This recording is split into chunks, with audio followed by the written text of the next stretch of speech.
Solomon, thank you so much for making our time to come. And I really appreciate this opportunity and your willingness to help businesses across Africa. You now have the floor. Thank you so much. Thank you very much, Sola Mathew. I'm so grateful for this opportunity, and thanks for inviting me to do this. Hi, everyone. Good afternoon from Lagos, Nigeria. My name is Solomon Awosupin. I'll run through the intro in a bit. Um, Graciously, I've been invited to speak to you on a topic that I like by showing what you would see on my screen.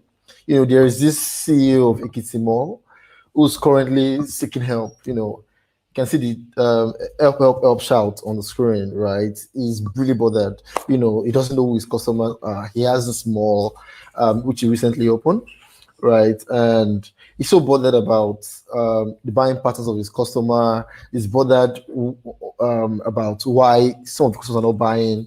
He doesn't know where they are coming from, where they are visiting from. He doesn't know what language they speak. And for him, he doesn't know how he can even drive business growth for that business. So here is a CEO that we are all going to help. So I like by starting with the story because at the end of this session, I hope that we can answer some of the questions that this particular CEO has in mind. Also, some of the questions he had that is not even on screen right now includes what marketing channel actually works, where it should be positioned in where it could be positioned in his business, what channel would be of the most impact, what sort of products should be displayed in the Kitty Mall, right?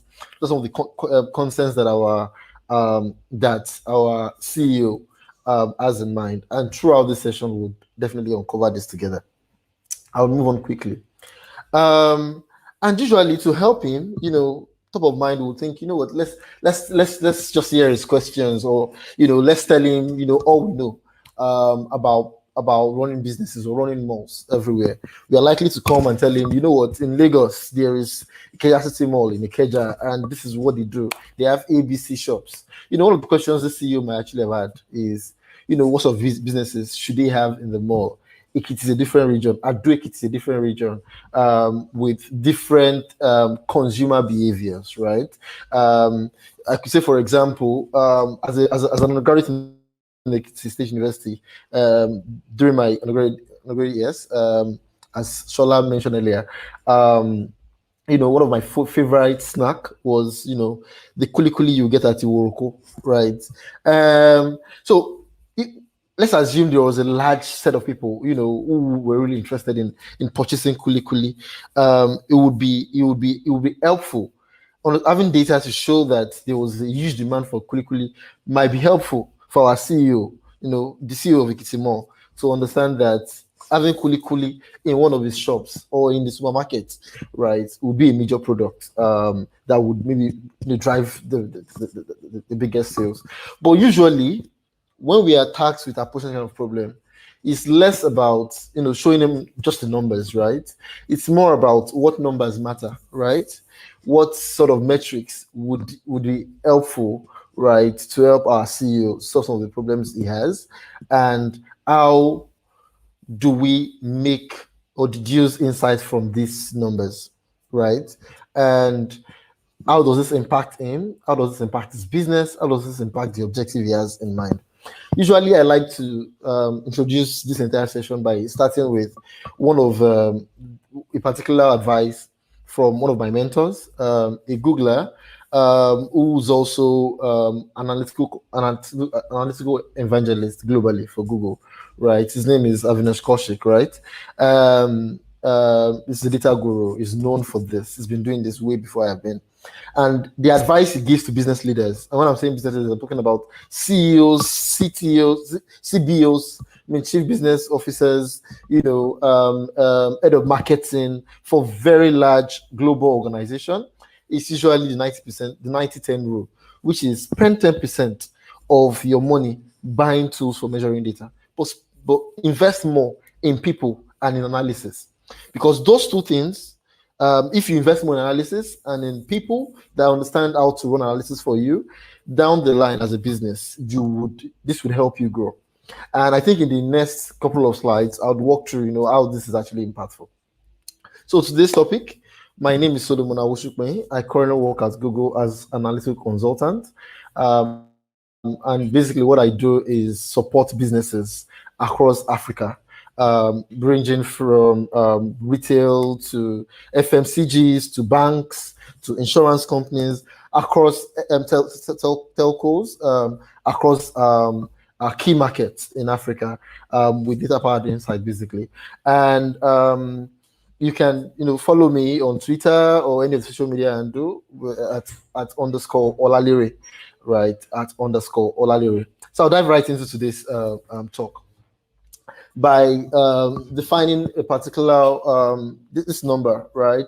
So according to a study by the Harvard Business School online, the found out that 7 in 10 global enterprise, so 7 in 10 global companies have huge plans in the next in this year and in coming years to spend a lot more money on data analytics, and that means a lot. So be it you're there, you're maybe an undergraduate still thinking, what areas can I look at as potential opportunities or career opportunities.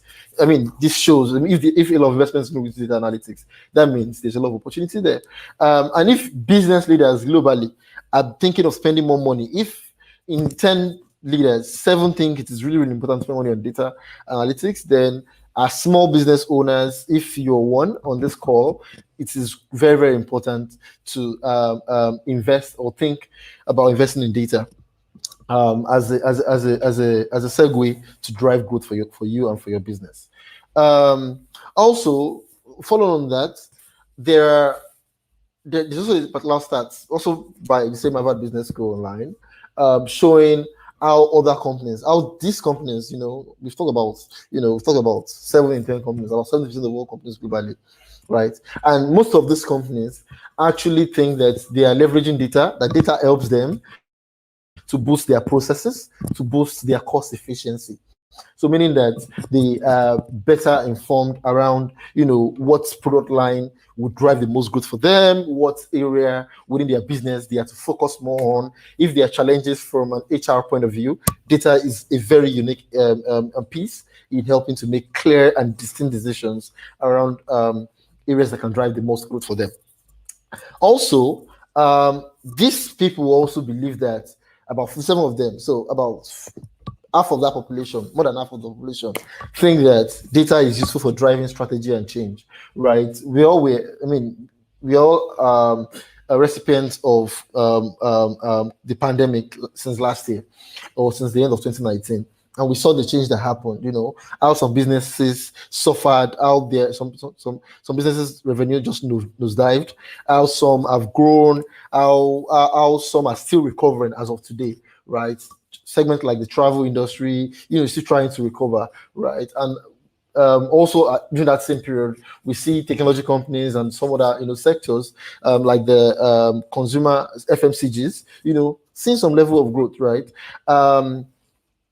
During the pandemic, it was imminent for businesses to change their processes, to pivot in some cases, to identify ways to still drive growth, right? So, for example, prior to the pandemic, a lot of us, we go to the physical malls and shops to buy food and all. But during the lockdown, when we were all stuck in our household, in our houses, I was one of the, I for one started looking for ways to order food online, right? So you saw growth in those areas. You would see people now looking to order cooked, home cooked delicacies. Some people cook and have that shipped to other people. So there was a lot of change. So imagine you were a business that was in the lockdown, your business was affected. Your restaurant was closed down. You were basically not making any money. What you could have been able to do at that period as part of helping you would be to showcase the opportunity, where the opportunity is, and how to plug into that. Say digital, right? And leveraging digital technologies, basically. I think the third piece, I don't know what this leader said, was how data has helped them in monitoring and improving their financial performance, right? How analyzing, their financial performance in the previous year versus this year, and understanding areas to, invest more in or invest less in, has helped to drive growth for them or deliver growth for them. So this is what some global companies are saying. And if we see big companies thinking this way, it is really, really important for businesses that are really looking to go global from Nigeria, from Ekiti. It's really important for them to also leverage this change in leverage data in their business to drive the most change for them and for their business. And it's all encompassing. I'll start by defining data analytics, right? And this is just one definition. I know there are multiple definitions, but data analytics is refers to processes, to tools that is required to help you process, like you said, of data, to process information to what is most important. So, for example, I see the data of maybe the population of students in primary school, right? So I have to give access to that data. Um, um, and looking at that data and maybe their performance in the last exam, looking at that data and maybe comparing that with the previous year or some data of their performance in the year before, I could maybe come up with an insight such as students in primary one tend students in primary one living in maybe Ekiti or Ado Ekiti, depending on what the studies carry out, are likely to struggle with mathematics. And here's why. Maybe there's a deficiency. So maybe there's there's deficit in the number of math teachers you have in that region, or their math curriculum is not up to date. I mean, data, having access to the data of those student performance and maybe interpolating that with a couple of metrics would be helpful in determining, for example, how to answer questions such as how do we help grow the performance of the students? How do we help improve their performance specific to mathematics? Or how do we, maybe help them be much more excited about academics? For example, and I think another example is this. Data analytics also is, and I think it's back home, maybe to a family setting. Running a survey, for example, to understand why everyone loves mommy, right? So let's assume there's a family with 5 kids, and by running the survey with a set of questions, right? We're able to determine, I mean, it's an assumption to say, most people actually like mommy, right? In this family, we could understand what factors responsible for that excitement or for that love for mommy, right? Could it be because mommy is quite nice, she feeds everybody at the right time and all, but are there other areas? I think also similar to a business.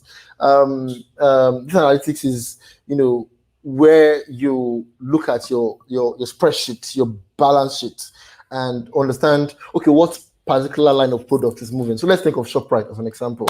Okay, ShopRite sells multiple products, from groceries to sanitary items to beverages to wines to toys and all, right? One of the things that analytics can help a store like ShopRite to do is to evaluate what product line moves the most, right? Also, they can also maybe answer questions like, at what point of the month this is say a spike in sale, but not just a spike in sale generally. They could even go as far as saying a spike in sales for specific category of products or for specific product lines, right? But they can even go further to say, okay, you know what? Now that we understand, there's a spike in product lines for this, but we want to understand why customers come back to buy this product, or what other products we can sell to customers that buy toys. So one of the things that data analytics can also help a business like ShopRite to do is to say, okay, now we've been seeing a lot of interest in sales of toys or in customers buying toys, right? And now we understanding the demography of the customers within that same bracket, like their age and gender, understanding where they are from, understanding what they've described themselves to be or to identify with, the religion or culture they've identified with.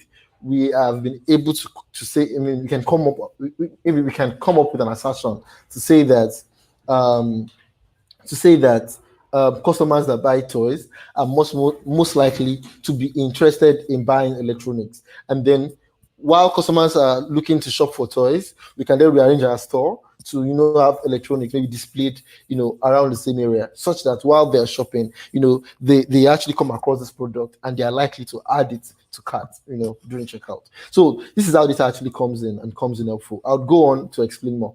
So the analytics and business analytics are very similar. I mean, one is just the processes involved in putting data together and interpreting and bringing in, like generating important insights from them.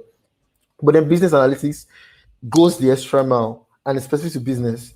Uses the data you already have access to. And by data, you have access to data from your POS system, your point of sale systems. You have data maybe from your social media pages. You have data maybe from your online advertising platform. You have maybe data from your website if you have one. All of these data, bringing them together and making sense, using that to make informed decisions as a business owner for where and how you can grow your business, or grow a particular line item as part of driving growth for you and for your stakeholders. I'll quickly breeze through this also. I'll talk briefly about the benefits of data analytics, right? So data analytics, I think one major benefit is revenue, right? With clear understanding and use of business analytics, you are likely to grow your revenue. A recent study by BARC found that businesses who are able to quantify their gains from analyzing data reports, I've been seen to grow by 8% on the average. I've seen 8% increase in their revenue. So these are businesses that have been succeeding, doing well. But I decided to spend a little more money, invest in data analysis, in trying to connect, what we describe as their first party data, maybe it's their own sales data, their own internal data, maybe with some third party data, and able to, use that to see, what other decisions can we make. This study say that if we've been able to see such businesses grow by as much as 8%, and they've also been able to reduce, costs of production by 10%, right? This is just some benefit, right? And I can maybe also tie this back to another storyline. You could, so already as let's say one of the persons we have on this call is a boutique owner based in Ajilosun, Ikiti, right?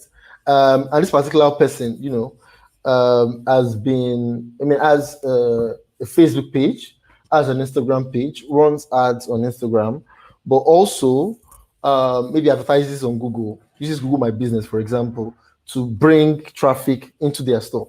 But over and above that, they also have a website where users can see what they sell. Now, they have all of these touch points. Now, one of the things they could benefit from if they were tracking, users' interaction with all of those online platforms is to find which of those platforms, from a marketing point of view, works better, and then spend more on that platform, right? That's one. Two is using data. So, for example, if they had an e-commerce page, right, and this person has a boutique, they could identify that during year on year, during the rainy season, there's more demand for a particular line of product, which may not be top of mind. Interestingly, I know during the lockdown last year, there was people generally go to the supermarkets to shop for groceries, for food, right? But during that period, there was a spike. If you just go on Google Trends and check, there was a spike in demand for grocery products online. Now, if looking through that your boutique store online, you've been able to see that before then, before now, people usually shop for, maybe you have more women shopping for products.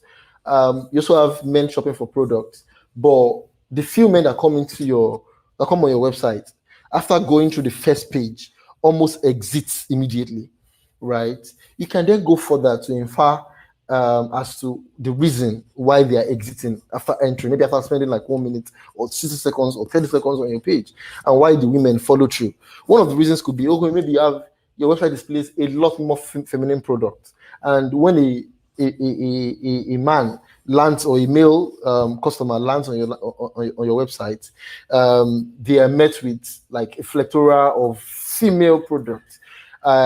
Maybe that clouds their thoughts and makes them think, oh, this is maybe a stuff for female. That could be a thing. That could be one of the insights that generate from there, and then you can use that insight to maybe redesign the website and position yourself more to male customers, or even sell to more male customers. Another way again to look at this is your offline data. So you are still this boutique store, but in your offline shop, you have more men coming in to buy from you than women, right?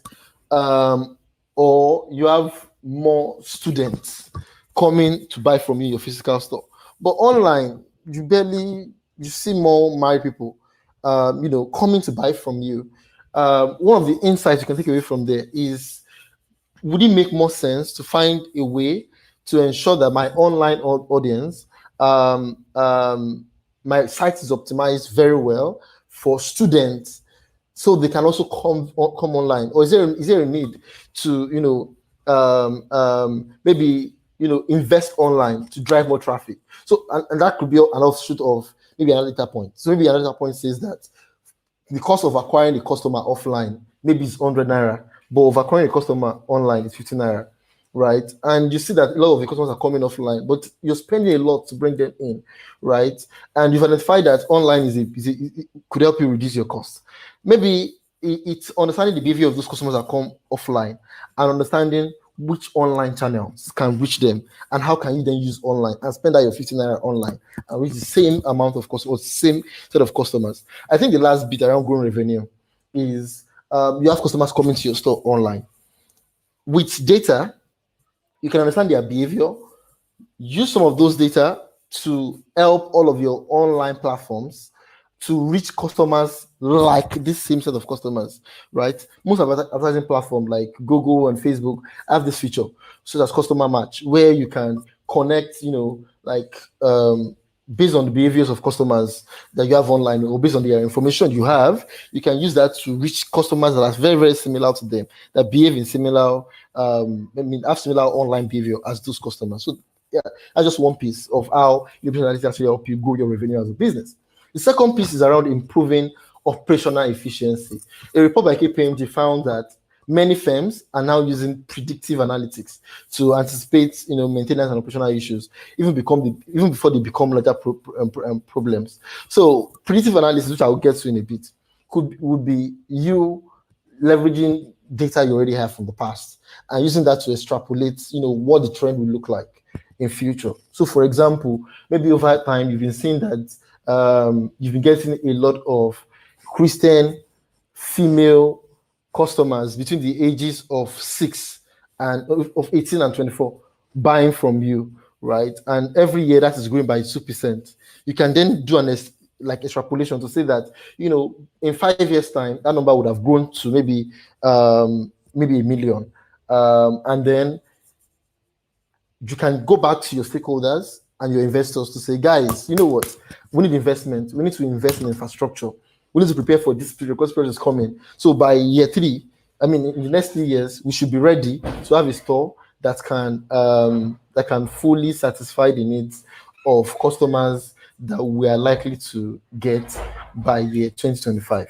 That's also another way that data helps to improve your operational efficiency. Another way again is, you're a store owner, right? A particular line of product has been going out really fast. Using data, you can understand sort of lookalike product that you can also position. You can understand which product line item to stop investing in. You can also identify, the reason, right, why people prefer a particular product, and if there is if your company was like a CHI that has a farm and maybe raises chicken and everything, with data, you can go back and say, you know what, we've made you goats, but we see that there's demand for something to take you goats with, right? what other processes do we have? Do we have like a poultry that can produce, something that is snackable that other people can eat with their yogurt, and that's for you is another line of business, but this is you improving on your current processes and making clear decisions that's helping you to drive business good for you. I think another final area around it is improving customer experience. So one of the things data could help you get is understand, I'm trying to be conscious of time. I'm 29 minutes in, so I'm just going to rush through. Also understand, say, the experience of your customers in store. So you could run surveys to see what your customers enjoy so much. For example, you may have been investing so much in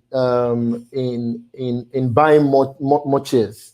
Meanwhile, your customers just like coming to your space, stand and maybe enjoy the ambience. Maybe your customers, for example, enjoy the artwork you have, the entire aesthetics you have in your space.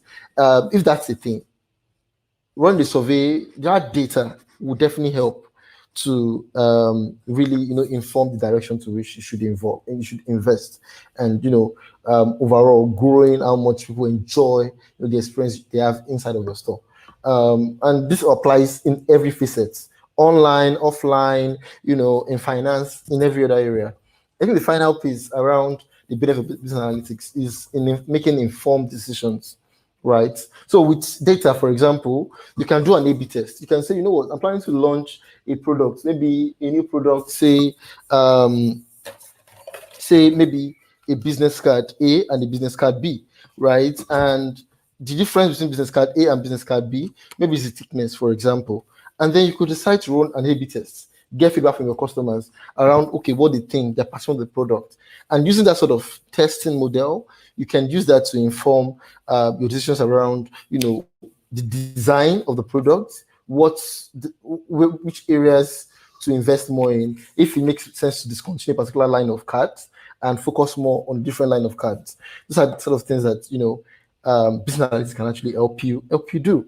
Another example that is described on that making informed decisions is the case of Uber that used data. Recently, according to a study, Uber used data to improve the speed and accuracy to which they respond to support tickets from like drivers and from customers. So as opposed to taking time to say, okay, why did you cancel this ride? What's the problem? They're able to aggregate all the data of different customers, identify that, okay, a lot of customers actually say that this ride was cancelled because the driver decided to cancel by himself, or because it's far away, or because he's making ridiculous demand, such as cash trip or card trip.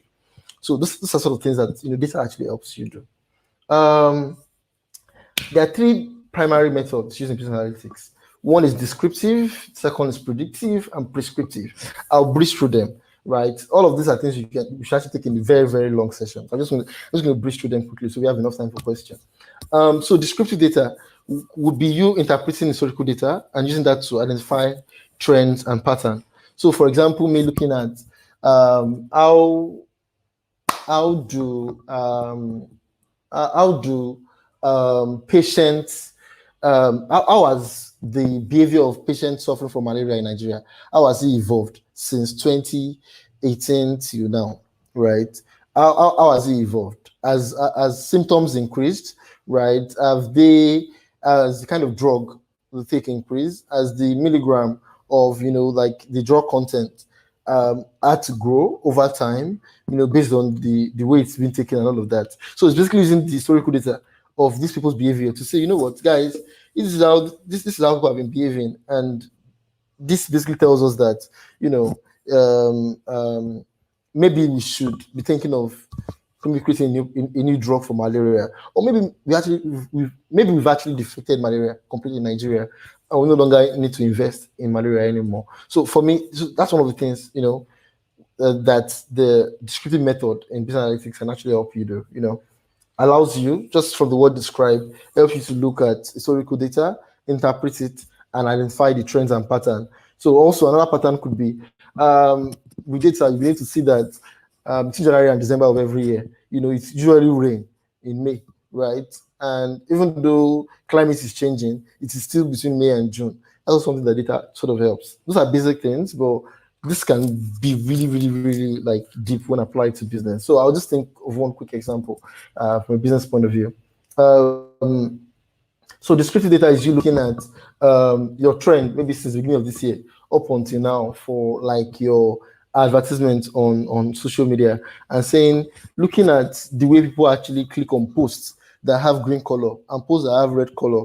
It seems that people like our associate our brand more with red color. So maybe we should, do more when it comes to our creatives, like do more creative with red inside of it. The second piece around methods in business analytics is predictive, right? And predictive is forecasting.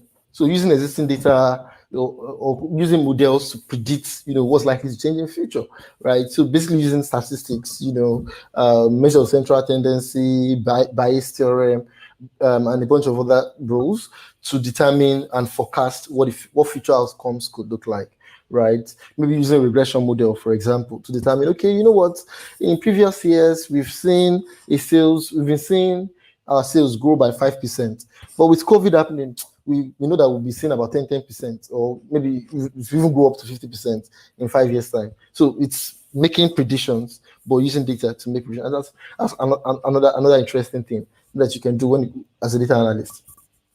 The last one is in prescription, similar to drugs, right? Which is basically the application of testing and other techniques to determine which outcome will lead the best result in a given scenario. An example is A/B testing. And you can spend some time reading about this after now. So let's say you're a developer and you work for a company, and you've been doing this website, but then when you launched it didn't go so well. As opposed to launching it and getting feedback around, the fact that customers don't like it, or the color choices were not so great, or maybe it was too text heavy and all of that.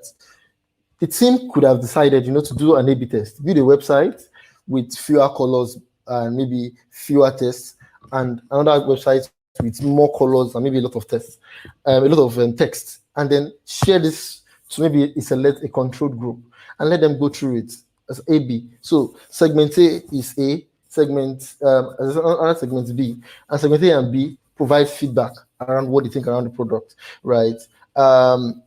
That could really inform and reduce the resources you have spent releasing that initial website before understanding what consumers' behavior are, or feedback are on that particular website, before building a new one, or like building a new product. You could have just built like the barest minimum, or a sketch, or a wireframe of each of these products, and gotten the most from that point of view of how useful this is to customers, and which of the products is likely to fly and convert the most customers.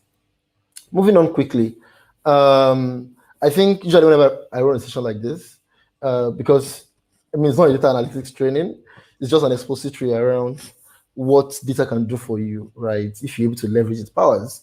One advice I always go back to tell people is, if right now you don't have any data analytics in your company, for whatever tools you have, make sure you're just collecting data, provided it is legally allowed, right? Any data that does not, infringe on people's rights, on their personal PIs, so personally identifiable information. I would definitely want to encourage you as a business owner, collect the data, because a day will come where you would, be able to pay somebody, or just get a consultant just come in and help you analyze the data, make sense of the data. That day you would see areas that could really be impacting your growth as a business, areas that you could just put a little bit of energy into and would drive the most growth for you as a business. You could easily uncover very, very, very, very sweet and important insight into how your customers behave and how you can actually grow and scale as a business owner. So if to take out from today's session, or there's one thing I want you to really take away from today's session, is now and going forward, spend more time collecting data. So before I just go on to questions, I want to go back to the case of our CEO of Equitimore, right? With all the questions he had, he could understand who his customers are if he had data around, like maybe what their names are, where they live, their gender, demography, and a data analyst can come in and say, you know what, you have more female, right, who love your brand. Maybe you should invest in that category. Oh, you know what, mothers, female who have kids, are likely interested in your brand. So maybe you should find ways to create very carefully and beautifully tailored messages that appeals to that particular audience. So those are some of the questions that I could actually answer. I think another piece to it is with data, you could also understand, the language, right? So if, for example, you've been writing your ads maybe in English, and you found out tomorrow that a lot of your customers actually speak pidgin, and they can barely read, right? It might make more sense to spend your money or build your creative using the local language. I've seen some really nice ads whenever I travel around Nigeria, like to other part of the southwest, in Yoruba and all of that. And for me, so this is usually very helpful, and this just goes way and above, the banner ads we all see out there. It's you also inculcating it in the culture of the company, making this part and parcel. So if your customers are predominantly Yoruba speakers, how do you make your space, your business, much more appealing to that segment of audience? Okay, so another question that we had on the screen here for the CEO of Ikiti Mall, our fictitious CEO, was where are they visiting from? Maybe looking at his data, he could then find out that a lot of his customers have said they come all the way from Uroko, and he is in Ado, Fajri, right? And because of the distance, they tend to only come on Saturdays, right? But each time they come on Saturday, they buy a whole lot more. And when you ran a survey, you found out that a lot of them are actually willing to buy every day. There are other items they actually need, but they usually decide to buy the other items at nearby stores during the week in Morocco. But then during the weekends, they come down to Ado Town, in Fajri, to buy like the biggest, like to do their massive shopping, right? One of the insights you could take from there, and one of the decisions you could take from there, would be, okay, maybe would it be a good idea to have a mini store in Iwuroko so that our customers in Iwuroko can easily come in and buy from us, right? So they don't need to come to Ado again. So this way we are actually keeping this customer base, and if over time we don't see a lot of opportunities in Fajri, either we downsize that area, or we maybe move or close down that location and open in other locations where there is likelihood of driving more revenue. Anyway, so this for me was what I was looking to talk about today. I hope everybody has been sleeping like the man in the video, or in my GIF, but I would like to take questions right now. Thank you very much for your time, and thanks for listening. Wow, that was really, really amazing. Guys, let's drop a comment in this comment section. Let's drop our favorite emoji in the comment section to appreciate our speaker. Well, a lot of people have been enjoying it. So, guys, if you have any question, please drop your questions in the comments.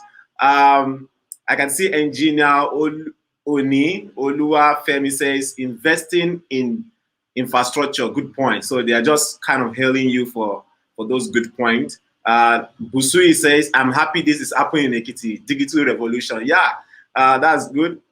People are saying, Florence says, good job. Okay, I have, okay, not a question. It says, where Adejoke says, leverage the power of data for business growth is very huge to boost process, cost efficiency, business-driven strategy, change, monitor, and improve financial performance. That's absolutely right. And okay, so people are dropping their favorite emoji. If you have questions, guys, drop your questions in the comment section. So, Solomon, so a quick one, you might want to drop maybe like some tools. And what's the best tool? I know you work with Google, but what is the best tool when it comes to data analysis, right? So someone to especially measure, data using his or her website. What is the best tool that you would recommend? Okay. Sorry, I was muted earlier. Okay, no. Thank you. Yeah. So I've spoken generally around collecting all data, right? Yeah. But if you're looking to measure, traffic on your website and all, Google Analytics is a very, very good tool, and there are a lot of help content online on YouTube. There is Google Analytics Academy. There is Skillshare, that provides a lot of courses around analytics and how to think through making the most of data for your business, right? Yeah. On social media, I know there is Facebook Pixel, and there are tools around that also for tracking and measuring, for measuring interaction with your social media pages. Mm-hmm. And in fact, if you just search online for tools, for measuring maybe clicks, impressions, hashtags, there are tools around that also. That's from a social point of view.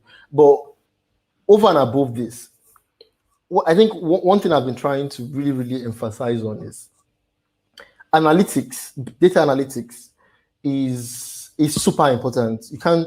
It's for you as a business owner or as someone who works with an organization.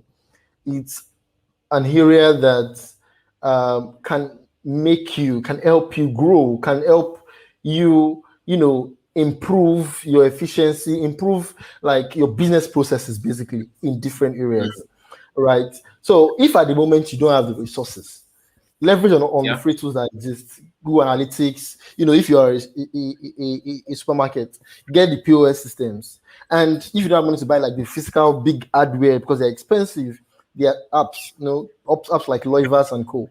that you can actually use to track. I think there's Get Bumper also, which is by Mm-hmm. A Nigerian developer. So there are tools like this that you can definitely use to keep track of sales, keep track of your processes.